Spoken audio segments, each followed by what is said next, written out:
안녕하세요. 저는 딸 하나를 둔 30대 이혼녀입니다. 제가 사연을 올리게 된 이유는 살아생전 제 목숨을 빼앗길 만큼 큰 위기를 겪고 이혼을 했기 때문이에요. 삶이라는 게 늘 건사하기엔 험난한 땅덩어리란 걸 알지만 저는 뉴스에 나오는 사건, 사고 안 겪고 잘 살 줄 알았습니다.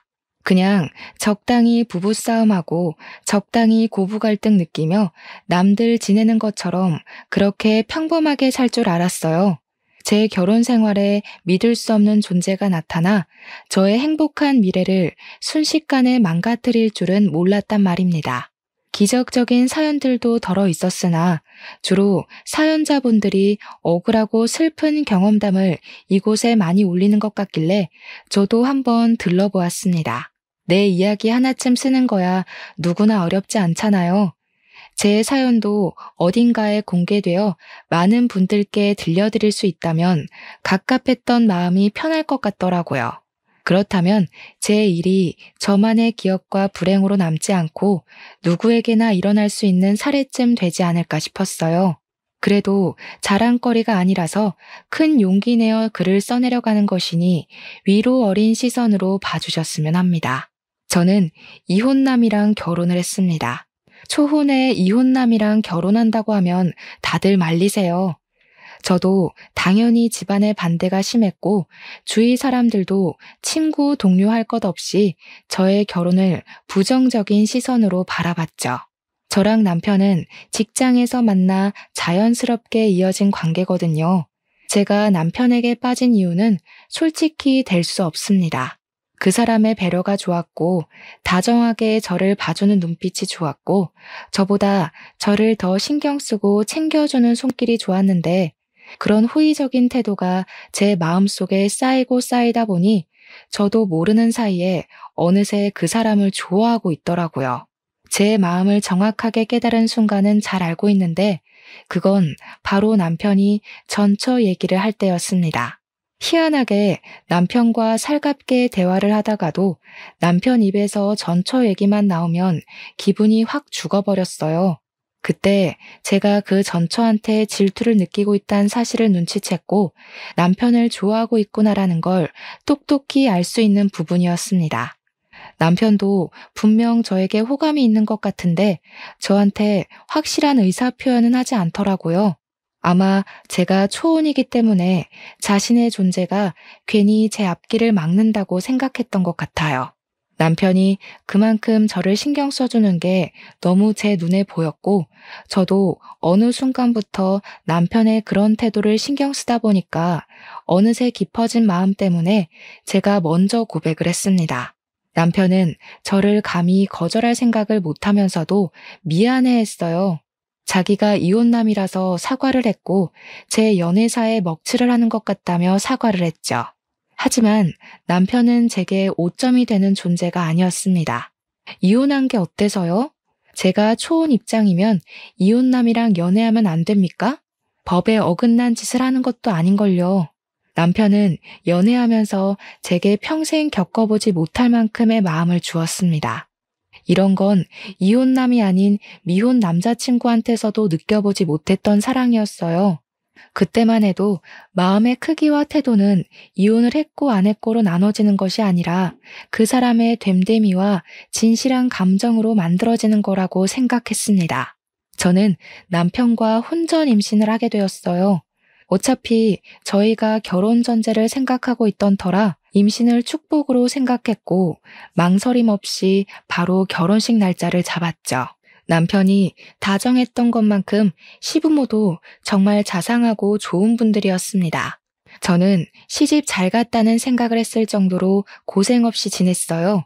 시부모가 먼저 배려를 해줘서 저희는 갈등 없이 분가를 진행하기도 했었어요.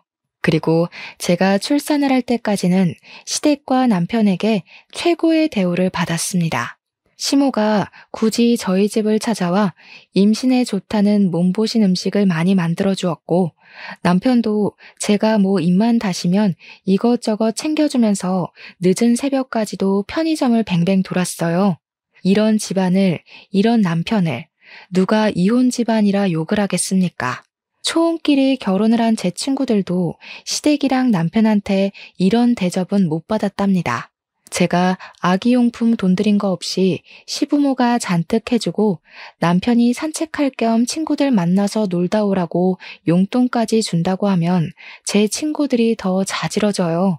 저 때문에 제 주변 사람들은 이혼한 사람들에 대한 편견이 조금 줄었었죠. 그야말로 저는 출산을 하기 전까지 최고로 행복한 며느리였고 최고로 사랑받는 아내였습니다.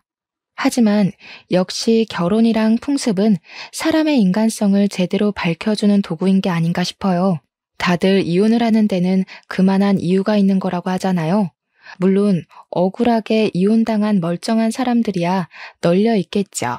제가 말씀드리고 싶은 건 이혼 사유를 이유를 제 눈으로 직접 보고 제 귀로 직접 듣기까진 배우자의 말만으로는 신뢰해선 안 된다는 걸 이번 기회에 알게 되었다는 거예요. 당시 출산 임박 때까지만 해도 저는 푸근한 일상 속에서 아이가 태어나면 앞으로 더 기쁘고 좋은 일만 만들어주겠다고 나날이 다짐만 할 시기였습니다. 문제는 제가 출산을 하고부터 발생했어요. 단단히 마음먹었던 저의 알찬 책임감과는 다르게 제 인생 그래프는 서서히 내리막길을 가기 시작했죠. 저희 딸이 100일이 되었을 때였습니다. 그날 낮에 축하 파티를 하고 저녁에는 남편 친구들이 100일 선물을 사들고 집들이를 왔었어요.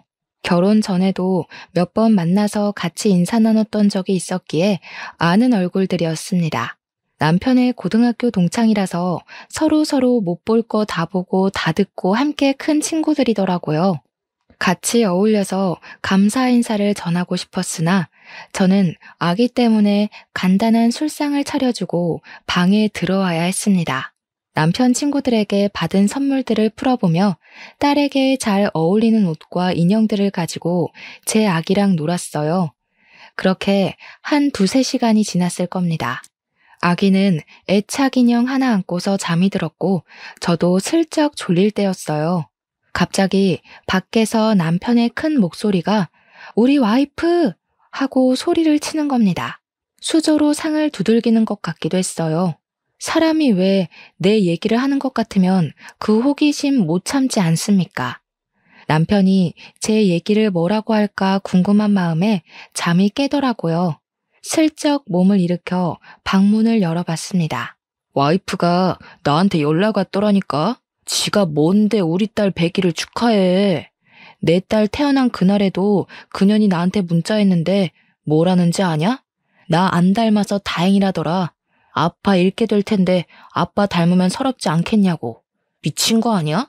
남편이 자꾸 와이프 거리면서 친구들한테 하소연을 하는데 저뿐만 아니라 친구들도 남편이 말하는 대상을 헷갈려하는 것 같았습니다.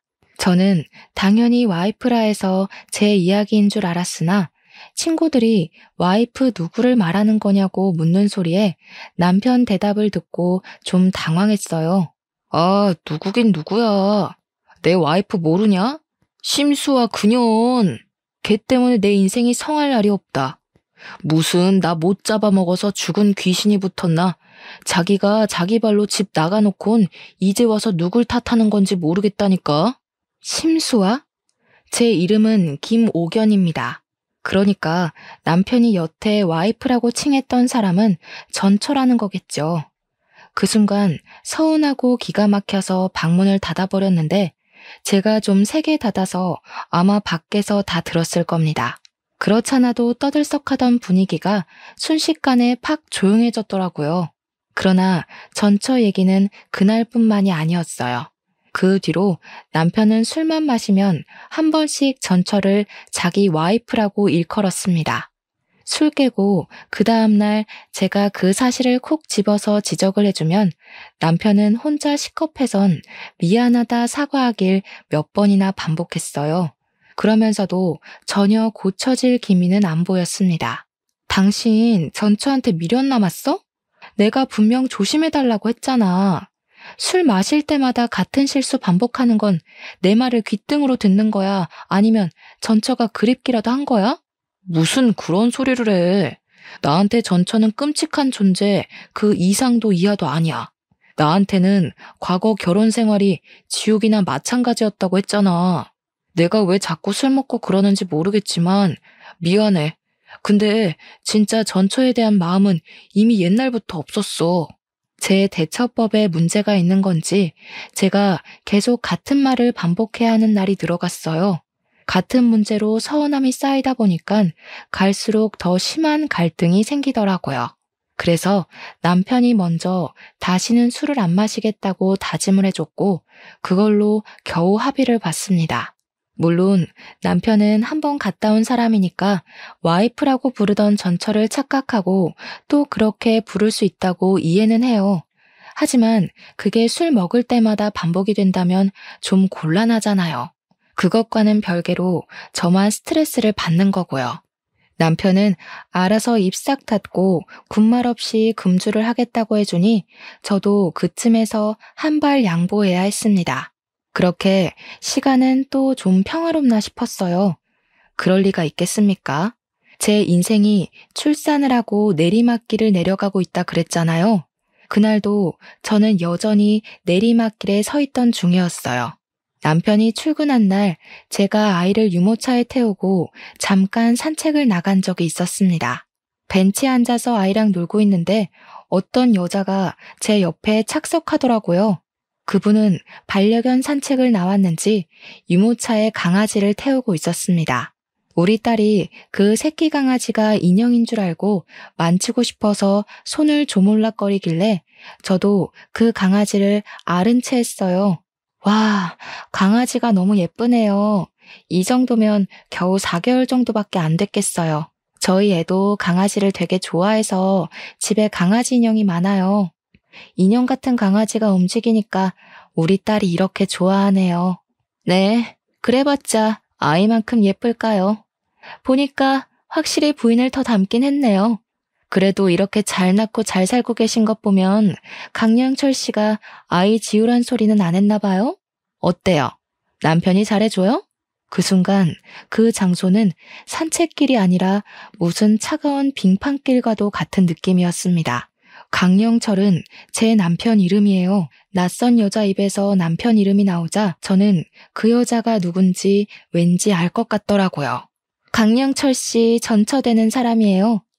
남편분께 제 이야기를 들었는지 모르겠지만 그 사람 말 웬만하면 믿고 거르는 게 좋을 거예요.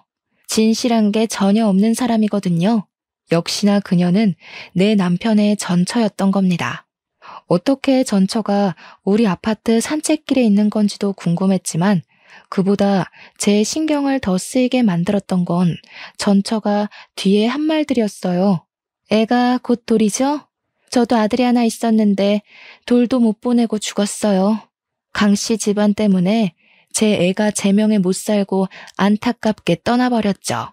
그 집안에선 절대 아이 무사히 못 키워요. 딸 안녕을 바라시는 거면 이혼하는 게 좋을 겁니다. 남편은 제게 분명 전처아이 사이에 아이가 없었다고 했습니다.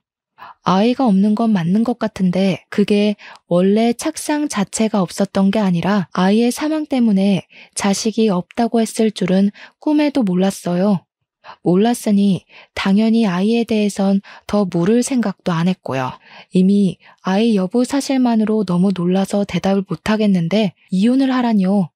강씨 집안에선 애를 못 키운다니요. 전혀 이해할 수 없는 말을 하는 전처의 발언에 저는 기분 나쁜 표를 내고 말았어요. 지금 무슨 말을 하고 싶은 거예요? 제 남편의 전부인 된다는 건 잘 알겠는데요. 아이를 잃은 건 정말 유감이지만 저한테 이런 말을 할 이유는 없다고 보는데요.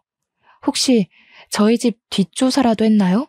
어떻게 찾아와서는 저한테 이런 말을 하는지 모르겠네요. 기분이 좀 나빠서요. 그만 가볼게요. 돌 때까지 애 간수 잘하세요. 시부모한테 맡기지 마시고요. 자식 조종하는 부모나 부모한테 조종당하는 자식이나 쓰레기인 건 매한가지예요. 그런 쓰레기들 때문에 자식 잃어보지 않아서 모르시겠죠. 그래서 미리 경고하는 거니까 딸 지키고 싶으면 정신 똑바로 차리세요. 자꾸 찝찝한 소리를 해대는 전처에게 화가 나서 내가 그만하라고 소리를 질렀더니 거기에 우리 딸이 놀라서 울고 전처는 제게 고개만 까딱 인사하고 사라져 버렸습니다. 정말 어딘가 모르게 섬뜩하고 기분이 나쁜 여자였어요. 그 이후 저는 산책도 더 못하고 집에 돌아와 버렸고 그날 남편 퇴근하기만을 기다렸다가 전처에 대해 물어봤습니다. 도대체 그 사람 뭐야? 왜 당신 전처가 왜 우리 아파트 마당에서 보이는 건데 왜 나한테 그런 이상한 소리를 하고 우리 애를 갖고 협박을 하냐고. 근데 당신 애가 있었어? 그 여자 말론 아들 있었는데 죽었다고 했어. 대체 내가 들은 게 다 뭐야? 저도 남편을 기다리는 시간 동안 너무 답답하고 무서워서 이것저것 질문을 던졌더니 남편이 급하게 사색이 되면서 전처에 대한 행방만 묻더라고요. 행방은 저도 모르죠. 몰라서 이렇게 당신한테 묻는 거 아니냐고 하니까 남편은 별다른 변명 없이 앞으로 산책 나가지 말라는 말만 하고 제 의문을 풀어주진 않았습니다. 제가 집요하게 물어도 평소와 다른 모습으로 버럭 성질만 부릴 뿐 그 전처를 이상한 사람 취급만 했어요. 정신병자 수준으로 이상한 여자니까 앞으로는 우연히 마주치더라도 그 어떤 얘기도 듣지 말고 자리를 뜨라는 것만 지시했습니다. 제가 보기엔 아무래도 남편이 전처 일에 대해서 뭔가 숨기는 게 역력한 눈치였어요. 남편의 저런 초조한 모습은 결혼하고 처음 보는 모습이었습니다. 그래서 저는 며칠 뒤 애를 데리고 시댁을 찾아갔어요. 돌잔치 얘기를 의논하러 갈 겸 남편이 풀어주지 않은 제 궁금증을 해결하기 위해서요. 그런데 어머님, 남편 전처 말인데요. 아이가 있었다고 들었는데 혹시 무슨 사고가 있었나요? 다른 건 아니고 얼마 전에 저희 아파트 앞에서 전처되는 분을 만났거든요. 어딘가 모르게 남편한테 앙금이 있는 것 같아 보여서요. 제 말을 듣고 놀란 시모는 들고 있던 찻잔을 놓치며 발에다 뜨거운 차를 쏟았습니다. 제가 더 놀라서 허겁지겁 휴지를 뽑아 시모를 챙겨드렸는데 그 와중에도 시모는 제게 전처에 대한 질문만 물을 뿐이었어요. 그러면서 옆에 앉은 시부는 전처 욕을 하기 시작했는데요. 그년이 기어코 나타나지 말라니까 어른 말을 귓등으로 쳐듣네. 그래서 새아가는 그년을 산책 갔다가 마주쳤다고? 그년은 그런 부자 동네에 기웃거릴 사람이 못 돼. 이거 분명 일부러 찾아온 거다. 내 인연을 확 그냥. 대체 그 여자가 무슨 생각으로 거길 왔다니? 기가 막히고 코가 막혀서 말도 안 나오네. 또 그런 일이 있거든 절대 상종하고 있지 마라. 경찰에 확 신고를 해버리던지. 그 악랄한 것이 어쩌자고 우리 애들 앞에 나타났대? 제게 시가 사람들은 그저 좋은 분들이었는데 전처 얘기만 나오면 남편도 그렇고 시부모도 그렇고 다른 얼굴빛을 드러냈어요. 도대체 뭘까? 이러니까 전처의 존재가 더 궁금했습니다. 남편 말대로 전처가 정말 정신나간 사람이라서 이혼을 하고도 그렇게 앙금이 남아 복수심을 갖고 있는 건지 이 좋은 사람들의 속을 뒤집어 놓을 정도로 정신에 문제가 있는 건지 뭐든 알고 싶었어요. 그런데 다들 제게 수상쩍은 태도만 보여줄 뿐 제대로 알려주는 사람은 아무도 없었습니다. 그럴수록 제 마음속 불안은 커져갈 수밖에 없었어요. 시댁이랑 남편이 초조해할 정도로 전처가 정신나간 여자라면 전처가 제게 했던 말이 단순한 시기는 아닐 거잖아요. 그렇다고 다시 전처를 만날 수도 없는 격이 아닙니까? 시부모 말 들어보면 전처 형편이 안 좋은 것 같은데 그런 사람이 단가 40억대 아파트에 살고 있지도 않을 거고요. 그날 전처가 정말 저를 일부러 찾아온 거라면 당연히 저 또한 이 숨겨진 실상을 알아야 될 의무가 있다고 생각했습니다. 하지만 그 사이 저는 아무것도 알아내지 못했어요. 제가 무슨 탐정도 아니고 탐정을 쉽게 고용할 용기도 없었고 남편한테 한 번씩 물어본 것 말고는 노력해서 은밀하게 정보를 캐낼 만큼 여유가 있는 것도 아니었습니다. 딸한테 신경 쓰느라 시간만 보냈죠. 그러다 보니 돌잔치가 코앞으로 다가와 있더라고요. 그때쯤엔 전처의 일을 어느새 잊고 있는 때였습니다. 어쩌면 전처가 불안감에 무뎌지길 바래서 그만큼이나 시간을 두고 기다렸는지도 모르겠네요. 시부모가 돌잔치 전날 우리 집에 와서 저녁 식사를 같이 한 적이 있었어요. 시부모가 사주신 한복을 미리 입혀보기도 하고 제게 그동안 애 보느라 고생했다고 용돈과 함께 제 한복까지 손수 맞춰와서는 피팅해주기도 하셨습니다. 다들 분위기 좋게 식사를 즐기고 있었는데 그 타이밍에 택배 하나가 도착했는지 초인종이 울렸어요. 사실 당시 택배 올 게 없었던 걸로 기억을 해요. 게다가 저희는 택배를 시키기보단 주로 외출을 하여 직접 보고 만진 후 구매를 하는 편이었거든요. 택배 때문에 저희 집에 초인종이 눌려지는 경우는 극히 드물다는 겁니다. 그래서 저도 남편도 상당히 의아해했지요. 남편이 나서서 자기가 나가보겠다고 하고 현관문으로 나갔어요. 그 순간이었습니다. 무슨 소란스러운 소리가 갑자기 들리더니 곧 현관문이 닫혔어요. 그 소리를 듣고 식구가 모른 채 할 수가 있나요? 뭔가 싶어 주방을 나와 바깥을 내다봤는데 남편이 신발장 앞에 없더라고요. 저는 시부모한테 잠깐 아이를 맡기고서 현관문 밖을 나와 봤습니다. 택배가 온 것도 없는 것 같은데 남편이 순식간에 사라지고 없길래 남편을 찾으러 엘리베이터를 타고 바깥까지 나와봤죠. 그러니 남편이 1층 주차장에서 누구를 부르면서 찾고 있는 겁니다. 남편한테 쫓아가서 여기서 뭐 하냐고 했더니 남편이 저를 보곤 깜짝 놀라더라고요. 왜 내려왔냐고 아무것도 아니니까 올라가라고 하는데 그러면서 남편이 몸 뒤에 숨긴 물건이 하나 있었습니다. 아무래도 아무것도 아닌 게 아닌 것 같아서 남편한테 숨긴 걸 내놓으라고 진지하게 말했어요. 남편이 머뭇거리길래 제가 빼앗듯이 그걸 쥐었습니다. 아주 두툼한 우편물이더라고요. 그 안에는 웬 아기 사진들이 잔뜩 있었습니다. 당연히 저는 모르는 남아였는데 남편만 이 사진에 유독 민감한 반응을 하더라고요. 남편의 수상한 태도가 제게 답을 알려주었어요. 이 사진 속 아이가 남편과 전처의 아들이라는 걸 눈치챌 수 있었죠. 이게 뭐야? 그 여자가 보낸 거야? 대체 이 여자 뭐 하는 사람이야? 이게 지금 뭐 하자는 건데? 지난번에도 나한테 이상한 소리를 하더니 이젠 우리 집 주소까지 알아내서 이런 걸 보내?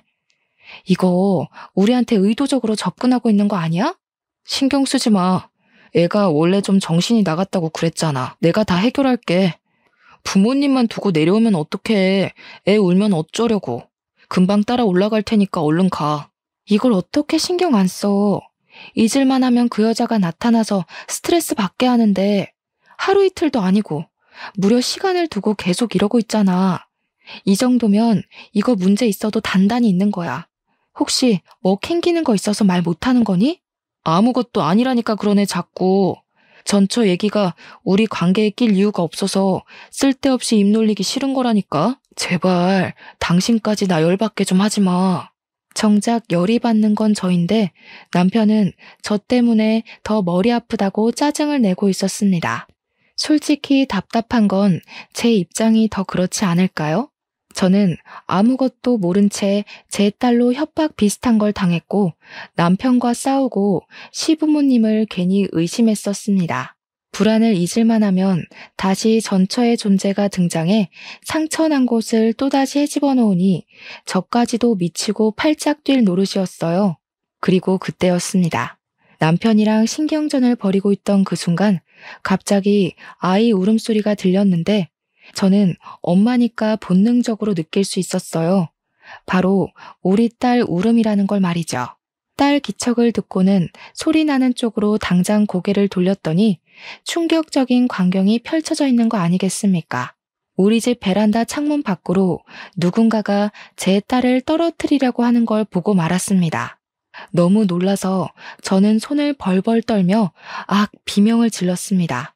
다리에 힘이 풀려 중심을 잃었고 저를 급히 부축하던 남편도 우리 딸이 처한 광경을 목격하곤 크게 언성을 높였어요. 남편이 쌍욕을 하면서 심수와 어쩌고 저쩌고 하는 것 보니 저게 전처의 짓이라는 걸 알 수 있었습니다. 남편은 제대로 일어서지 못하는 저를 두고 급히 집으로 뛰어들어갔어요. 저도 죽을 힘을 다해 남편 뒤를 따라갔죠. 저희 집은 겨우 4층에 위치해 있었습니다. 평소에는 금방금방 다니던 엘리베이터가 그날따라 너무 느리게만 느껴지더라고요. 1초가 지날 때마다 심장 박동이 미친 듯이 빨라지는데 딱 숨이 막히기 직전 엘리베이터 문이 열렸어요. 저는 내내 눈물로 범벅된 얼굴로 떨리는 가슴을 부여잡고서 발만 동동 구르다 내렸습니다. 집에 다급하게 도착했을 때는 이미 전처가 도망가고 난 후였고 딸은 시모 품에 안겨 있었어요. 저는 그 순간 시부모에게 애 맡기지 말라는 전처의 말이 떠올랐습니다. 어머님, 우리의 이리 주세요. 앞으로 우리 애한테 되도록 손대는 일 없도록 해주셨으면 해요. 오늘 배웅은 못 해드리겠네요. 안녕히 가세요. 저는 당장 시모 품에 있는 우리 딸을 빼앗았고 울고 있는 애를 꼭 안으면서 좀 전까지 놀랐던 마음을 진정시켰습니다. 시부모가 제 돌발 행동에 많이 충격받은 듯 했어요. 그러거나 말거나 저는 우리 딸 잃은 줄 알았던 마음 때문에 모든 게 너무 무서워서 방으로 들어가 버렸습니다. 그 이후는 남편이 대충 시부모 달래서 집에 보내는 것 같았어요. 당장 다음 날이 돌잔치였는데 이게 무슨 재앙인지 모르겠더라고요. 저는 그날 밤 남편을 원망하면서 내내 두려웠던 마음을 토로하며 목소리를 높였는데요. 나 더는 못 참아. 우리 애가 사고 날 뻔했어.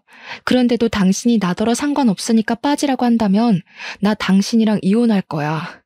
그러니까 대체 뭐 때문에 전처가 아직도 이 난리인지 말해. 그 여자가 뭔데? 왜 우리 애한테 그런 짓을 하는 건데? 이유가 있을 거 아니야. 당신은 알잖아.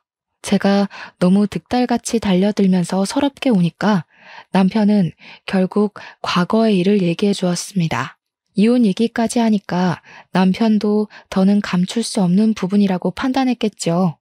남편이 해주는 말들은 일반 상식선에서 이해하기 벅찰 만큼 충격적인 내용들이었습니다. 남편은 전처랑도 혼전 임신을 했다고 했어요. 그러나 전처가 유흥에서 일하던 여자였던지라 시부모의 결혼 반대가 심했고 남편도 전처랑 결혼까지는 원하지 않았다고 했습니다. 그래서 남편이랑 시부모가 전처한테 애를 지우라고 권유도 했었대요.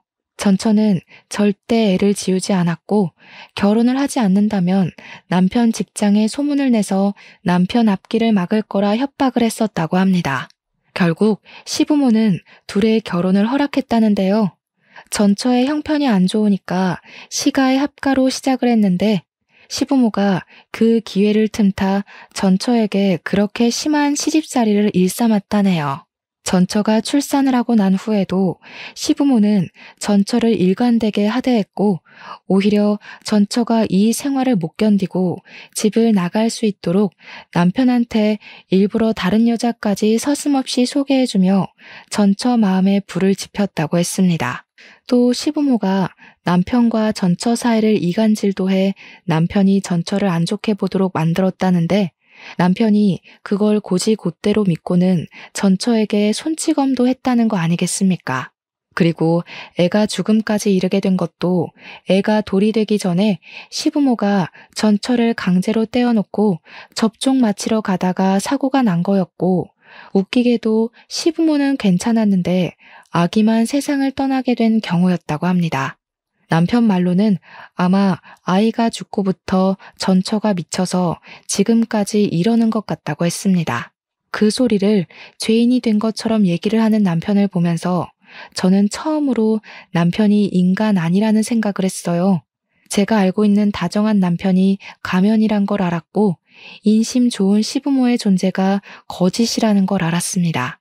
이들은 언제든지 괴물이 될 수 있는 호르몬을 감추고 있을 뿐 언젠가 제가 마음에 들지 않는다면 변할 겁니다. 저희 친정 형편도 마찬가지로 어려워지게 된다면 전처에게 했던 것처럼 제게도 괴물 같은 모습을 보여줄 수 있는 사람들이었어요. 결국 저는 남편의 되바라진 인격을 참지 못하고 뺨을 날렸습니다. 설마 우리 집이 넉넉하게 살아서 나한테 일부러 접근한 거였니? 네 전처가 가난한 술집 여자라서 어머님 아버님이 쫓아낸 거라면 나는 어머님 아버님이 좋아할 것 같은 집안이라서 계산적으로 접근했단 말밖에 더 돼? 아니야. 내가 그런 수고스러운 짓을 뭐하러 하겠어. 내가 이럴 줄 알고 전처 얘기 안 하려고 했던 거라고. 너한테는 진짜 진심인데 네가 이렇게 오해할 게 뻔하니까. 나는 이제 당신을 모르겠다. 근데 웃긴 게 더는 당신 사정 알고 싶지도 않아. 이제 와서 결혼을 물을 수도 없으니까. 저 여자 더는 못 날뛰게 당신이 제대로 해결해. 한 번만 더 내 딸 위험하게 만들면 나 더 이상 당신 진심 같은 거 안 믿어. 그러곤 저는 그날 각방을 썼습니다. 제가 알던 남편이 아니란 사실을 자각하고 나니까 차마 남이랑 한 입을 덮는 것 같은 기분이 들어서 합방을 못 하겠더라고요. 그렇게 냉전인 상태로 다음 날이 왔고 저는 어쩔 수 없는 돌잔치를 위해 힘내서 움직여야 했습니다. 예약해놓은 식장으로 갈 때도 남편 차에 동승하면서 한마디도 안 하고 창밖만 보았어요. 잔치 장소는 산 배경이 예쁘게 보이는 야외였습니다. 시부모가 강아지 좋아하는 우리 딸을 위해서 강아지 인형 잔뜩 깔아주고 올라탈 수 있는 모형까지 만들어 잡아준 곳이었어요. 비록 전날은 해괴망측한 일들 때문에 기분이 안 좋았지만 그래도 우리 딸이 강아지 인형 사이에서 화사하게 웃고 있고 사람들에게 예쁨을 받고 있으니 제 기분도 조금 풀리더라고요. 하지만 문제는 어딘가 모르게 계속 불안했던 제 감정이 결코 기분 탓이 아니었다는 것입니다. 그것은 곧 일이 터질 거라는 징조나 다름이 없었고 그 사건은 우리 딸만 강아지 모형 의자에 앉혀놓고 사진을 찍어야 할 때 터지고 말았어요. 누군가 불이야 하고 소리를 지르자 순식간에 분위기가 웅성웅성 산만해졌습니다. 그리곤 사람들이 가리키고 있는 방향을 보니까 정말로 불이 번지고 있더라고요. 그것도 우리 딸 쪽으로 길게 뻗어오는 불줄기였고 그걸 미리 확인한 남편이 잽싸게 우리 딸을 챙겼습니다. 그리곤 다들 서둘러 사람들을 대피시켰죠. 잔디 위라서 불길이 번지는 건 한순간이었어요. 모두가 잽싸게 그 장소를 피해서 도망을 갔고 시부모랑 친정에서 119에 급하게 신고를 했습니다. 다행히 모든 게 빨리 발견되는 덕에 인명피해는 없었어요. 그런데 딸이 가장 아끼는 인형이 불길 속에 떨어져 있었습니다. 딸이 용케도 자기 물건을 알아보고 막 울기 시작했는데 감히 그걸 도로 가져올 수 없을 만큼 순식간에 불길이 휩싸였어요.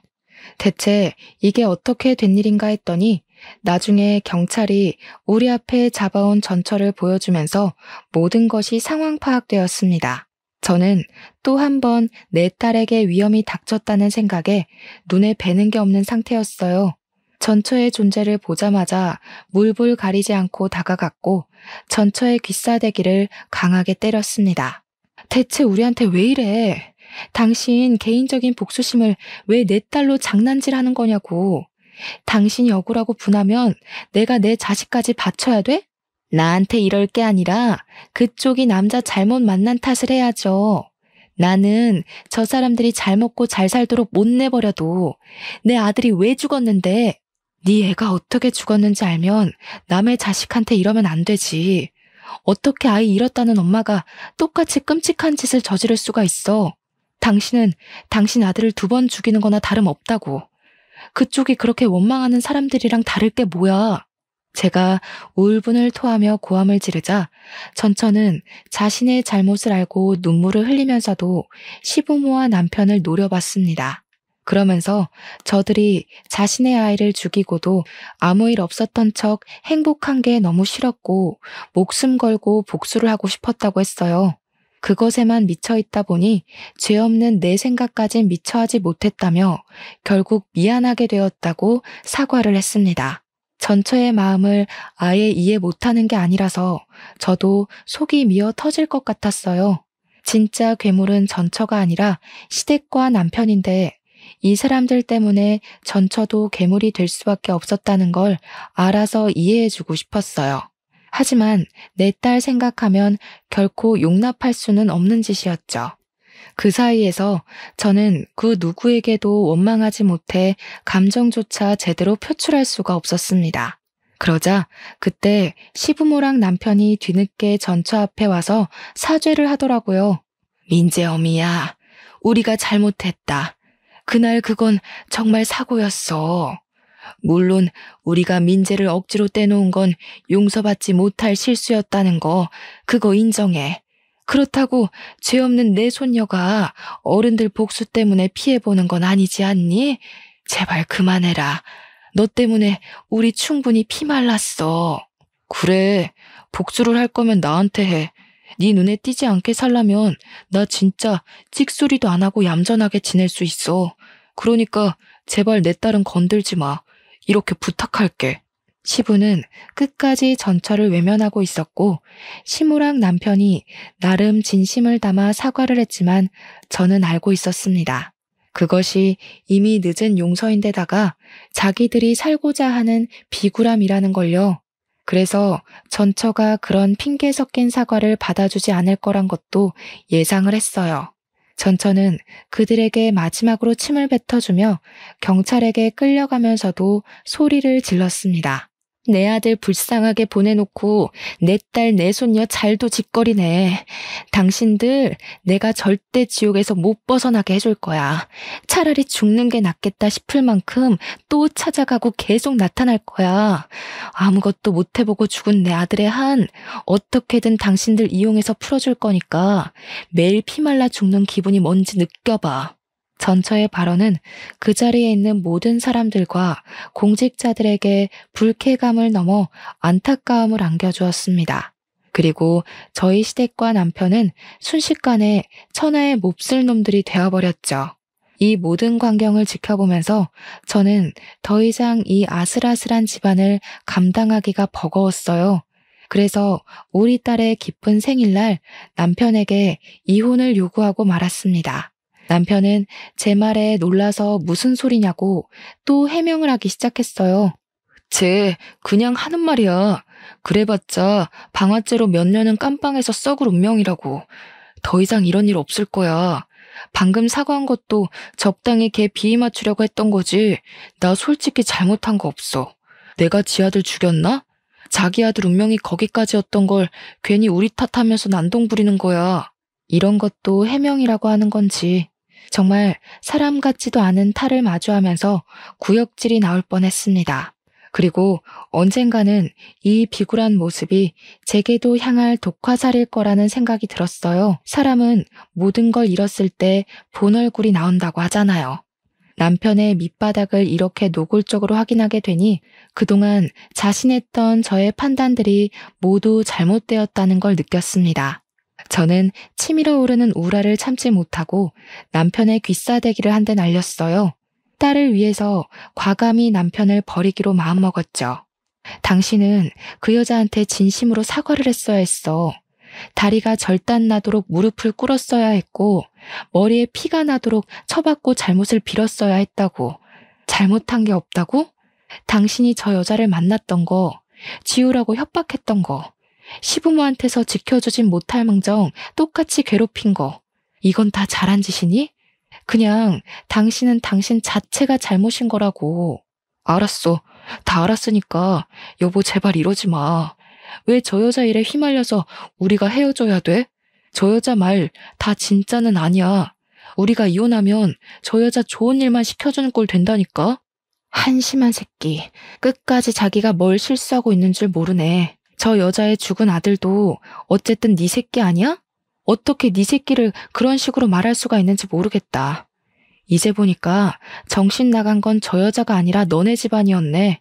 아무래도 너네 집안은 평생 자식 팔자 손주 팔자 없을 사주인가 보다.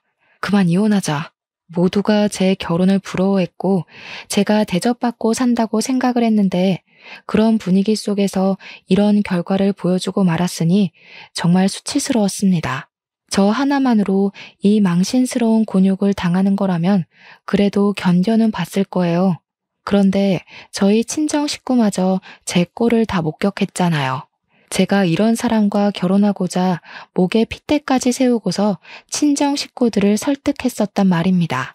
주위에 남편 같은 남자 없다고, 시부모 같은 부모님 없다고 그렇게 자랑을 했는데 참 꼴이 우습게 되어버렸어요. 그래도 친정은 친정이라고 오히려 저를 걱정하는 눈빛을 보내주고 있더군요. 남편뿐만 아니라 시모까지 제게 매달려 사죄를 바라는 상황에서 저는 그만 제 입장을 꺾어야 할 때라는 걸 알았어요. 이혼한 데는 다 그만한 이유가 있다며 제 결혼을 말려줬던 수많은 사람들에게 미안하다는 말 대신 행동으로 보여줘야 했습니다. 네가 우리 딸이 진정으로 행복하길 바란다면 평생 네 아들 외롭게 보낸 죗값 감당하고 속죄하면서 살아. 너희 집은 평생 갱생 못할 짓을 저지른 거야. 나는 내 딸을 그런 소름 끼치는 집안의 핏줄로 키울 생각 없어. 네가 실수한 게 맞고 내가 그걸 안 이상 당신들은 나한테 그냥 쓰레기일 뿐이야. 저는 그대로 친정 식구들을 따라 돌아섰습니다. 저를 끝까지 붙잡으려는 남편을 발로 차버리고 친정차를 타고서 친정집으로 향했어요. 집으로 돌아가는 동안 엄마의 위로를 받으면서 얼마나 울었는지 모릅니다. 딸은 그새 얼굴에 검은 잿가루가 묻어 있더라고요. 부모 잘못 만나서 겪지 않아도 될 위험을 겪은 제 딸에겐 또 얼마나 미안했는지. 제 딸이 그날 이후로 강아지를 안 좋아합니다. 움직이는 강아지를 볼 때면 기겁을 하고 울기도 해요. 겨우 2살이라도 자기 딴에는 무의식 속에서 그날의 공포를 느끼고 있나 봐요. 그럴 때마다 제 가슴은 또 한 번 찢어지고 맙니다. 결국 그동안 저의 푸릇푸릇했던 마음과 기분들은 전부 당시에 뭣도 모르고 자만했던 저만의 허상들이었어요. 지난 날이 무척 후회스럽고 제 불찰을 매번 탓하고 있지만 그래도 이번 경험 덕분에 저의 좁았던 시야가 넓어지면서 한층 더 성숙한 어른이 되긴 했습니다. 딸을 위해서 남편을 깎아내는 고통을 얻었어도 저는 우리 딸이 무사한 게 먼저기에 제 판단이 옳았다고 생각해요. 뒤늦게라도 올바른 길을 찾아 걷기만 한다면 중간에 어떤 험난한 비탈길을 지나왔다고 하더라도 전부 제 삶의 밑거름이 되는 셈인 거 아니겠습니까? 주위에서도 저더러 손가락질하기보단 따뜻한 위로의 손길을 더 많이 보내주고 있어요. 그럴 때면 제가 인생을 헛살아온 게 아니라는 게 느껴져서 위안이 됩니다. 그래요. 사람이 실수하는데 등급이 어딨겠습니까? 누구나 할 수 있는 실수, 저는 좀 크게 겪었다 생각하고 말려고요. 저는 더 단단해진 발바닥에 굳은 살을 달고서 우리 딸을 무사히 키워내기 위해 어떤 길이든 걸을 것이고 길을 잃더라도 반드시 바른 길을 다시 찾도록 노력하는 엄마가 될 겁니다. 전처는 현재 방화죄로 징역살이 중이라는데 아직 용기가 없어서 면회는 못 가봤지만 언제 한번 시간을 내서 들러볼까 해요. 다들 오지랖이라고 생각할 수 있겠으나 전처의 사정을 알고 있고 억울하게 죽은 아들을 잊지 못하는 엄마의 감정을 알 것만 같아서 그 사람이 계속 지옥에 살고 있는 게 마음에 걸리더라고요. 제가 뭘 어떻게 하겠다는 건 아니고 그냥 엄마 대 엄마로 한번 만나보고 싶을 뿐이네요. 물론 이마저도 언제 용기를 내서 다녀올진 잘 모르겠습니다. 아마 제가 마음의 정리를 끝내고 여유가 생긴다면 가능하지 않을까 싶어요. 아무튼 평범하게 살고 싶었던 평범한 애엄마의 하소연을 한번 써봤습니다. 다들 무탈하고 심심한 내 시간에 항상 감사하며 지내셨으면 좋겠어요. 우리는 불운을 운 좋게 비켜가고 있을 뿐 언제 어디서 불운이 닥칠지 모를 운명이라는 걸 기억하면서 말이죠. 제 사연은 여기서 마무리하겠습니다. 들어주셔서 감사합니다.